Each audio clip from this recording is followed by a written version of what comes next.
Amigos telespectadores da Rede Vida de Televisão e do programa Páginas Difíceis da Bíblia. Com a graça de Deus e a sua permissão, nós estamos aqui todos os domingos. Em anos já longamente transcorridos, e acredito que este programa faça bem a muitos. Eu não me faço ilusões. Não é um programa, digamos, que atraia uma grandíssima plateia devido ao seu nível de explicação. Mas eu me daria por muito feliz se pessoas católicas, inteligentes, exigentes intelectualmente, se aproveitassem destes minutos, destes momentos, para consolidar melhor a sua fé. É este o meu intuito e é esta a minha missão. Bom dia, Padre Fernando, bom dia a você que dominicalmente nos acompanha aqui através da Rede Vida, em nosso encontro semanal no Páginas Difíceis da Bíblia. Padre, torna-se um programa inteligente, difícil, mas um programa que, em sua conclusão, devemos confessar, é muito útil e agradável até para o aperfeiçoamento da nossa fé, né?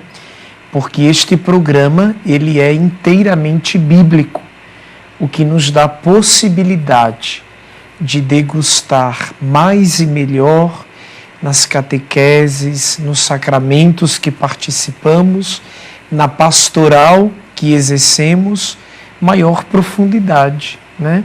Então, não deixa de ser uma bênção participar desse programa e, através da Rede Vida de Televisão, tê-lo em nossos lares aqui no nosso Brasil. Nós terminamos toda uma reflexão longa e histórica a respeito da pré-história de Israel, com as duas monarquias. Eu agora entraria no ciclo de Abraão, chamando a atenção, já que sabemos que este ciclo foi montado tardiamente, muitos séculos depois daquilo que gostaria de narrar, com alguns personagens escolhidos a dedo e tendo eles recebido nomes também. Abraão, quem foi? Aqui eu digo o que já disse em outras ocasiões. É melhor falarmos do Abraão bíblico do que do Abraão histórico. Do Abraão histórico, com absoluta certeza histórica, nós não sabemos absolutamente nada. No entanto, o texto aí está, os diversos pedaços que o compõem estão aí, e isto pode levar um estudioso a examinar aquele texto sem a preocupação de saber se foi verídico, se realmente se deu ou não, saboreando o texto enquanto texto e fazendo a abstração da história. A sua composição, eu já cheguei a dizer em programas anteriores, foi bem tardia, no exílio ou após o exílio, sobretudo. Pensar, padre, no Abraão bíblico, ao pensar num Abraão bíblico, corrijo a introdução do meu questionamento,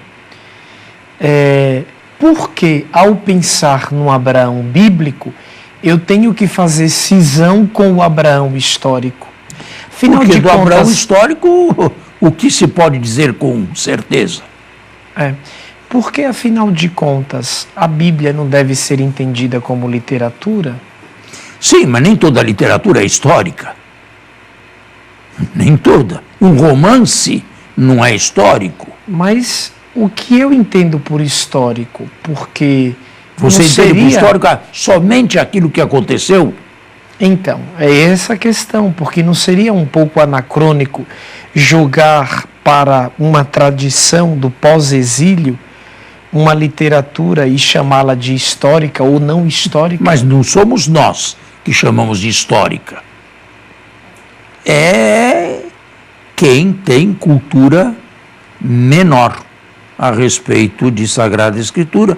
Esses aí continuam até hoje, a meu ver, a defender a historicidade de Abraão como se ela fosse a base necessária, absolutamente necessária, para que o texto pudesse falar ainda hoje. Nenhum de nós tem esta certeza. E não podemos inventar história. Ou nós temos que provar, e nós provamos, ou então nada. Mas veja, os ciclos patriarcais se movem como se somente os patriarcas existissem no mundo. Não há nenhum nome nesses ciclos que possa ser encontrado na literatura coeva não bíblica. Nenhum nome. E do lado de lá também, nenhum nome que conhecemos pela literatura extra-bíblica daquela época é encontrado aqui. Portanto, não há como estabelecer um laço entre um trecho, entre um pedaço e o que sabemos de fora da Bíblia. Não pense que também lá fora da Bíblia, na literatura extra-bíblica, tudo seja histórico também. Claro que não. Neste caso, ao olhar para o personagem Abraão bíblico, o que eu tenho que colher na leitura? Já que eu não sou capaz de encontrar nela uma historicidade de ser. E isto não seria o mais importante também. Eu tenho que encontrar o quê? Uma mensagem catequética? Você tem que encontrar uma mensagem bíblica, em primeiro lugar. Quer dizer, fazer a exegese perfeita, quanto possível, e buscar mas seria já teologia bíblica, buscar a teologia do texto. Buscar saber o que o texto narra ao leitor hoje. O texto, não o que poderia estar por detrás do texto e que não chegou até nós de jeito nenhum. No caso de Abraão, 12 capítulos são dedicados a ele no seu ciclo? De 12 a 26. Ou 12 a 25, melhor. Então, nesses primeiros capítulos, do 12 ao 25, onde Israel fala sobre Abraão, o que de interessante a gente poderia apresentar para o nosso público? Sua vocação, sair tudo aí da é interessante, terra. claro. Algumas peças são peças de grandíssimo valor.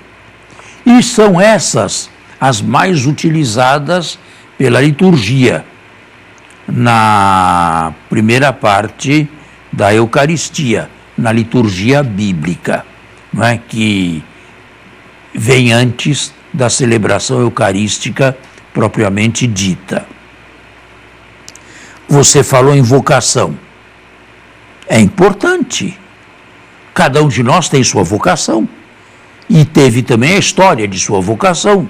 Aqui começa o ciclo falando da vocação, não de um anjo, não de um herói, não de um semideus, mas de um pastor de gado miúdo, silencioso, honesto, humilde, bom, que Israel construiu para si, independente do resto todo, como exemplo a ser seguido e como alguém que pudesse figurar à frente da sua pré-história. Então Abraão foi preparado na literatura bíblica como aquele que reúne em si todas as categorias que um judeu precisava ter. Podemos dizer. Mais ou menos isso. Sobretudo, é um homem obediente a Deus, do início ao fim da sua carreira. Temos que fazer um intervalo e já regressamos.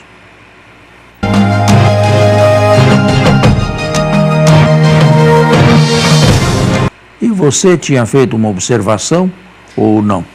Baseado naquilo que o senhor nos apresentou no primeiro bloco, então é como se o personagem Abraão, o Abraão bíblico, ele reunisse em si todas as categorias e predicamentos que um judeu devesse ter.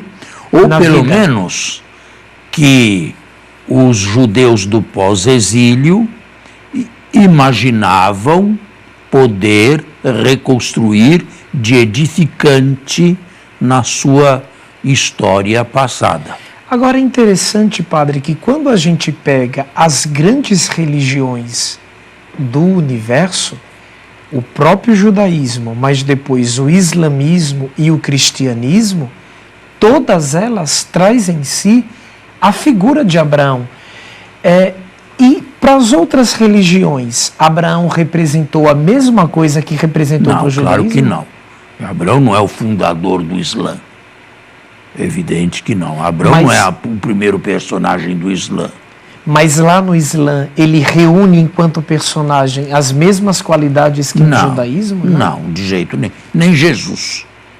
De jeito nenhum. O principal para eles é Maomé.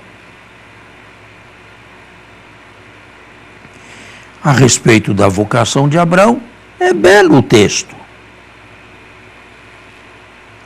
Abraão parte de Harã, da Mesopotâmia, da Síria, e percorre como peregrino, como andarilho, um país que, diz o texto sempre, lhe foi prometido por Deus, mas não obteve, enquanto vida, um palmo de terra, a não ser um sepulcro comprado dos heteus para sepultar a sua mulher e onde ele mesmo seria sepultado.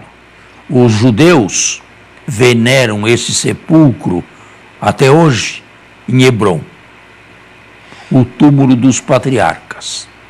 Ô padre, eu consigo perceber que já desde o início do ciclo de Abraão, como é o caso aqui da sua vocação, lembrando ao telespectador que nós estamos no livro do Gênesis, no capítulo 12, que há um elemento muito forte de migração aqui, de peregrinação. Abraão é apresentado no seio da história bíblica como uma espécie de peregrino, de ser que caminha. Quando Israel prepara isso na narrativa, através das tradições, Israel está vivendo em seu DNA esse aspecto de ser peregrino, padre? Ou nada a ver? O que significa ser estrangeiro? E existem muitas significações. Estrangeiro não é só aquele que vive num país que não é seu, num país onde não nasceu. Este também é estrangeiro, mas a palavra tem um alcance grande. os israelitas da época ou das épocas das monarquias sempre se sentiram estrangeiros. Por quê? Porque não adotaram, pelo menos de amplo respiro, as tradições locais dos cananeus. E então se pronunciaram assim, querendo se justificarem: nós viemos de outro lugar. E por isso mesmo temos uma cultura que os nativos aqui da Palestina, não israelitas, não tiveram. Nós somos diferentes. Isto aqui eu poderia usar ou utilizar para qualquer outra situação. Por exemplo, nós temos convicções religiosas, e não uma só nem duas, mas diversas, que o mundo não tem, que o nosso Brasil não tem. Nós podemos dizer, sobretudo nós padres, que andamos muitas vezes contra a correnteza. Ou, para usar uma expressão evangélica, como Pedro, andamos sobre as águas. Vamos na contramão. Quem é um jovem da sua idade que se veste assim e que vem a um programa deste e que não falta e que tem um ideal? Sob muitos aspectos, nós somos estrangeiros também. A cultura mundana é uma cultura estrangeira à igreja, a menos que a igreja se mundanizasse. Mas não é isso que ela quer. Está vendo como a palavra estrangeiro é carregada de sentido? Israel nunca se sentiu, sobretudo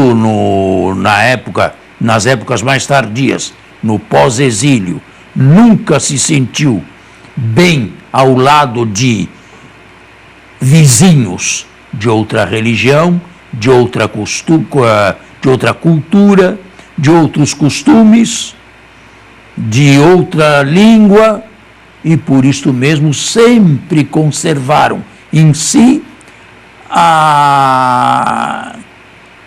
o significado do estrangeiro. Nós somos estrangeiros. O que fizeram no ciclo de Abraão foi retrotrair para o passado esta ideia do estrangeiro.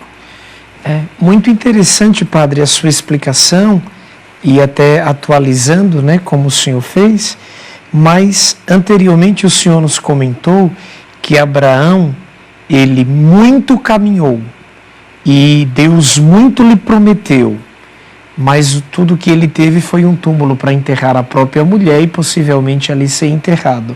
Mas em um dado momento do seu ciclo, diz que ele e do seu lado Ló teve a oportunidade de escolher um pedaço de terra. Ló escolheu o melhor para si e Abraão se contentou com o que sobrou. E nesse caso ele não foi possuidor? O texto é criado e mostra a generosidade de Abraão. Isto é uma teologia bíblica. Em primeiro lugar, obedece, não apenas crê em Deus que lhe fala, mas sai da sua terra. Veja, aqui já está uma mensagem. A fé não é apenas teórica, ela tem que ser prática também. E, sobretudo, prática. Abraão poderia crer teoricamente em Deus e continuar tranquilamente em Harã, a sua casa, com a sua criadagem, mas não. Ele, movido por esta fé, no texto, sai de Harã e percorre uma terra estrangeira que nunca lhe pertenceu, segundo sempre o texto bíblico. E isto nos traz outra mensagem. Deus promete demais, mas o cumprimento das promessas de Deus retarda enormemente. O que nos prometeu Ele? A vida eterna em Cristo. Mas quando é que teremos isto? Como Abraão, peregrino, nós também peregrinamos na fé. Não estamos na pátria, de certa maneira no exílio ou na periferia, longe ainda do centro, e confiando nas promessas de Deus. E para chegar em tais realidades, no que se toca às promessas, no caso do mistério cristão, é algo que os olhos da carne não podem ver, né? Não. Porque quando é que seremos abraçados pelo Cristo? Só no mundo de Deus, né? Só. E, no entanto, você tem que viver sua vida inteira remando neste mundo contra a correnteza e esperando o dia de partir deste mundo. Enquanto isto, as promessas não se realizam. Pelo contrário, nós temos pela frente uma vida atribulada ou de muitas tribulações. E é o que Paulo já diz no primeiro escrito cristão que chegou até nós e que é a primeira carta aos Tessalonicenses. Muito bem. Certo? O texto também nos fala, padre, que Abraão teve longos anos de vida, uma expectativa de vida bem maior do que a Suíça, a Alemanha e países do primeiro mundo. Também isso não pode ser considerado do ponto de vista cronológico. Evidente que não. Isso significa simplesmente que ele chegou a uma plenitude de vida. No texto, ele chegou a uma plenitude de vida. Sobretudo, numa época em que não se tinha ainda ideia do que fosse o além, o após a morte, o que acontece. Isto aqui só entrou mais tarde ainda na história, já na história de Israel. Nos estão advertindo que temos que terminar. Então, o nosso assunto por hoje está encerrado e nós gostaríamos de retomar alguns textos no próximo encontro. Até lá, boa semana a todos e muito obrigado. A você e a sua família, um abençoado domingo. Fiquem na paz do Senhor.